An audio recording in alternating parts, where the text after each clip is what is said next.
आज सुबह एक उलझन भरा बौद्धिक सवाल मेरे सामने आया।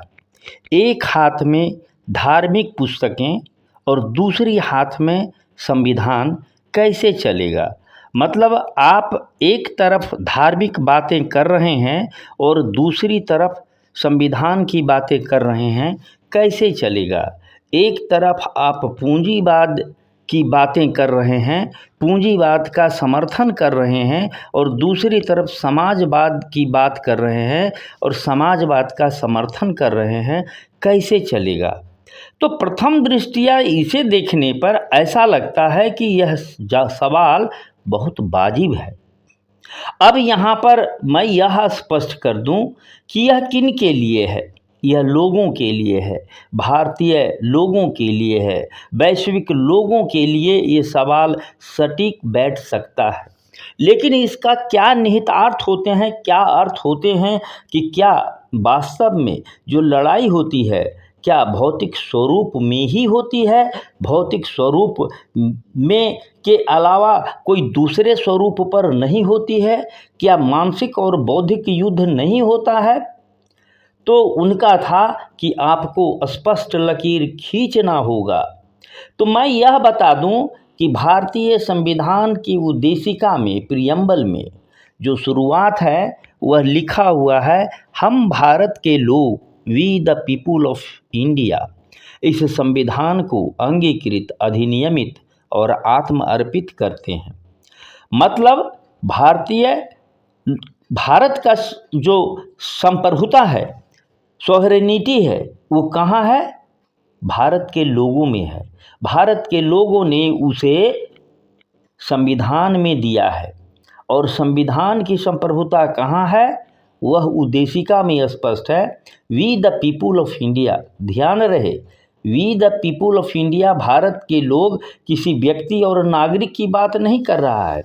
इस लोग में सभी नागरिक, अनागरिक, सभी व्यक्ति भी शामिल होंगे जो प्राकृतिक होंगे। लोग कहने से अप्राकृतिक व्यक्ति इससे बाहर हो जाते हैं, इसीलिए इसमें व्यक्ति की बात नहीं है और इसमें अनागरिक की भी बात नहीं है। तो सभी लोगों का मतलब भारतीय संविधान सभी लोगों का ख्याल रख रहा है, सभी को साथ लेकर चलना है। जब सभी को साथ लेकर चलना है, सभी का कल्याण होना है, सभी का विकास होना है, तो इसमें धार्मिक लोग भी होंगे, अधार्मिक लोग भी होंगे। इसीलिए उद्देशिका में सेकुलर, पंथ निरपेक्ष की बात है, धर्म निरपेक्ष की बात नहीं है। और भारतीय संविधान में सभी का कल्याण होना है, सभी को ये करना है, तो भारत में पूंजीवाद भी चलेगा और समाजवाद भी चलेगा। मैं एक बात यहाँ और स्पष्ट कर दूं कि आज तक विश्व में कोई ऐसी व्यवस्था नहीं है जहाँ 100% पूंजीवाद ही है या 100% समाजवाद ही है। अब आप इस अवधारणा को समझें, जो व्यवस्था पूंजी के संरक्षण, पूंजी के वृद्धि के लिए बनाई गई है, पूंजीवाद है। और यह व्यवस्था विश्व के सभी देशों में प्रचलित है। और समाजवाद मतलब उत्पादन, वितरण, विनिमय और उपभोग के साधन और शक्तियों का समाज का नियंत्रण होता है और समाज का प्रतिनिधित्व सरकार करता है। सरकार का इन व्यवस्थाओं पर नियंत्रण होता है, समाजवाद कहते हैं। तो आप बताएं कि विश्व में कोई ऐसी व्यवस्था है जहां पूरा समाजवादी है या नहीं है? सभी राज्यों में, यदि वह राज्य है, राष्ट्र है, देश है, मतलब सभी राज्य, मतलब राजनीतिक भाषा का जो स्टेट है, सभी में, उसके क्षेत्रों में उसी का नियंत्रण होता है, चाहे वह पूंजी के हित में हो या पूंजी के अहित में हो। मुख्य फोकस उसके लोग होते हैं। तो आप समझ गए कि कोई भी ऐसी व्यवस्था नहीं है जहां पूंजीवाद और समाजवाद विभिन्न स्वरूपों में, विभिन्न अनुपातों में शामिल है, और इससे अलग भारत भी नहीं हो सकता है। तो आप इसे और स्पष्ट रूप से समझें कि अपनी उलझन को दूर करने के लिए समझें कि ऐसी भाषा कौन बोलते हैं।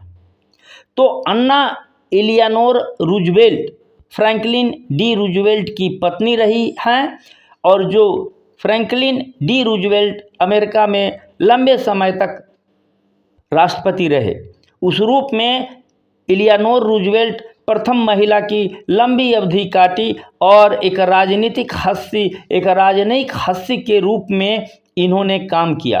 तो इनका एक फेमस कोट था कि लोअर थिंकर, निम्न स्तर के लोग या निम्न सोच के लोग, निम्न मानसिकता के लोग व्यक्तियों का नाम ज़्यादा लेते हैं।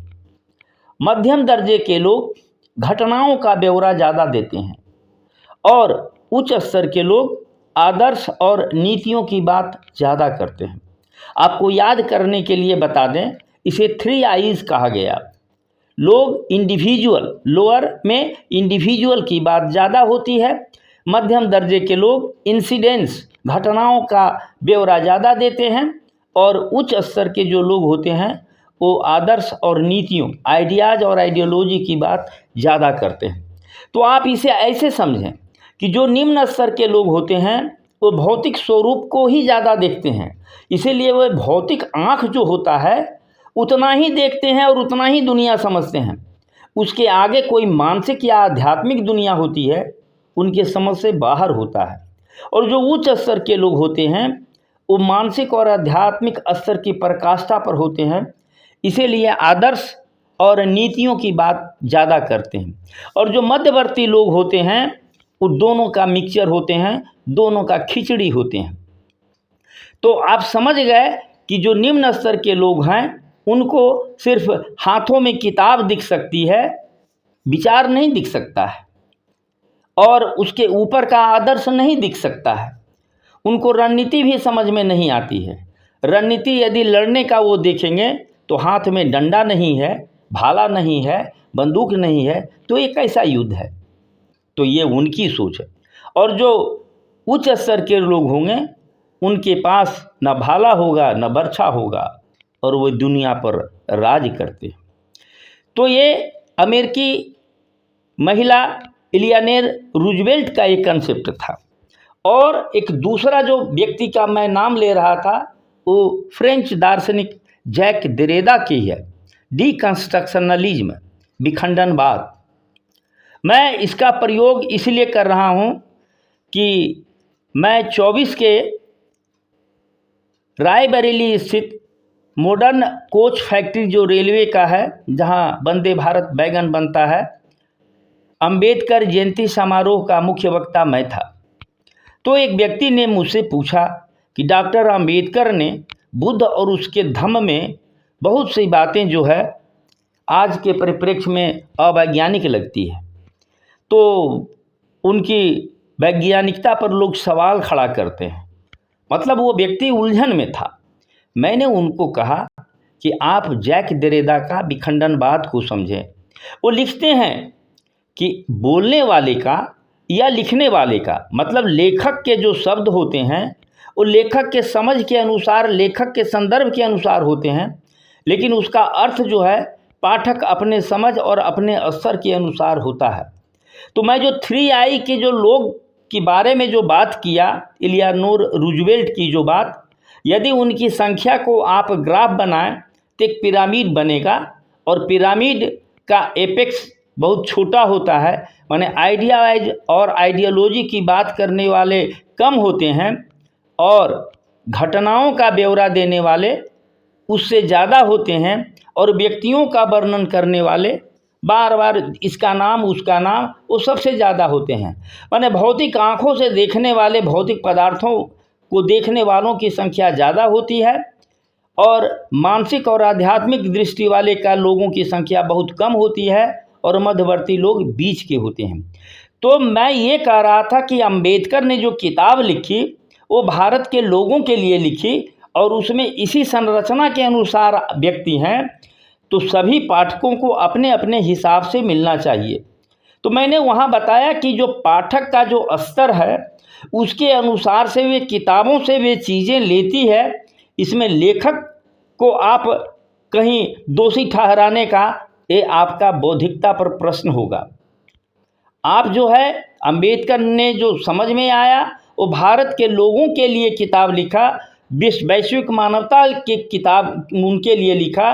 तो आप उस पिरामिड में किस स्तर के लोग हैं, आप अपने स्तर के अनुसार उस किताब से आपको जो लेने लायक चीज़ है उसको लीजिए, जो लेने लायक नहीं चीज़ है नहीं लीजिए। इसी सवालों में कि कैसे चलेगा, तो मैं आपको यह स्पष्ट कर देना चाहता हूं कि आप इस उलझन से बाहर निकलिए। उनकी बौद्धिकता उनके स्तर के अनुसार है, आपकी बौद्धिकता आपके स्तर के अनुसार है। मैंने पहले भी एक वीडियो में बताया हूं कि आपका क्या मोल है, और चीज़ एक ही है, लोग अपने अपने स्तर से उसका मोल लगा रहे थे। कभी मौका मिले तो उस वीडियो को भी देखेंगे। लेकिन आप इस उलझन से बाहर निकलिए, इस तरह के उलझन आपको परेशान नहीं करेगा और ऐसा भी चलेगा। सुनने के लिए धन्यवाद, लेकिन मेरे चैनल को ज़रूर सब्सक्राइब करें।